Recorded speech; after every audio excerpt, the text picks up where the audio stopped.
Happy Martin Luther King Day to everybody today. I just wanted to do a short video on a couple things to honor Dr. King's legacy and tie his legacy into faith and the journey of life, and comparing both the civil rights movement that Dr. King led and our faith journeys to running, to a race. Imagine that, right? The guy who loves running, me, is going to talk about running. How bizarre, right? But I think it's relevant to every single person that's listening to this video in some way or another. So obviously we want to honor Dr. King's legacy today and his example of nonviolent protest and coming to equality and justice for the African American communities in the United States through the movement of peace, nonviolence, and the witness of Jesus, how Christ himself would lead these movements if he were here today among us. And I want to just highlight one line that was really important from the letter to the Birmingham jail. So there was a response that Dr. King wrote to several leaders of Christian communities who were advising him to wait for a better time for his movements, for his protests, for his initiatives to combat racism and a lack of equality in the South especially.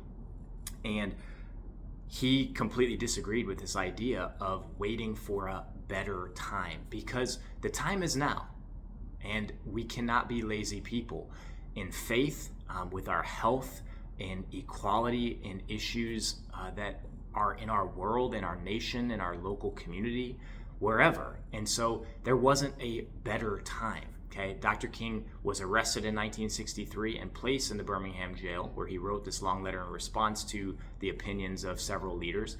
And he said, no, the time is now, right? There's not a better time. We have to do what we can now. And so I just want to compare this to our faith journey, because if you're anything like I am, there are days and times and moments when you feel like perhaps you're not progressing in your faith. Sometimes you feel like you're praying, you're reading the scriptures, you're engaging in acts of service, but you continue to fall into the same sins, the same problems, and there's no visible progress, there's no tangible progress. And I want to give an example from my own life in running that compares to both of these episodes. And so we don't always see progress immediately. So I'm just going to take you basically through a quick 13-year overview of my running career when it comes to the marathon. So I ran my first marathon in 2012. I ran a 2:58 marathon in St. Louis. And in San Antonio about a month ago, I ran a 2:27 marathon. So when you do the math, that's 31 minutes taken off in the span of basically 13 years. Okay, so 13 years of time. It's a big jump, and it's great progress, but it happened over more than a decade. It doesn't happen overnight. Every day when we wake up, the goal for our faith, for fighting for liberty and justice and equality, and fighting for our fitness and growing in our health, it's just taking action now. That's the goal right now. What can I do right now to become a better runner, to become more fit? What can I do right now to grow in my relationship with Christ? Maybe that's reading the scriptures more. Maybe it's making it the first part of my day. Maybe it's going to mass. Maybe it's doing acts of service once a week, once a month, whatever it might be, or little acts of kindness that you find in your day-to-day life that are little opportunities to share a kind word, a compliment, to give an affirmation to somebody. There are countless opportunities every single day, and we want to avoid the sin of sloth, okay, this sort of spiritual laziness or distaste even for the things of God.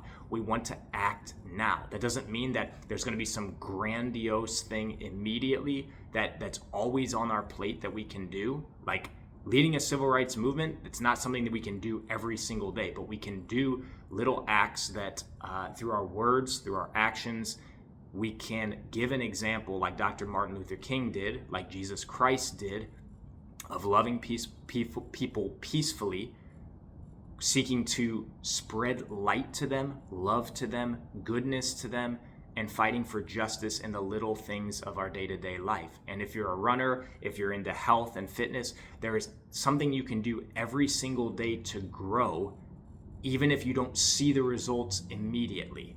Okay, so I train for marathons normally over a 16 or 17 week span of time, and I don't get to see the result of that training, of those day-to-day in and out grinds, until basically 4 months later. So hang in there, trust the process, seek progress, not perfection, in your faith life, in your health, and in your life of active service for the cause of justice in the world today. Happy Martin Luther King Day.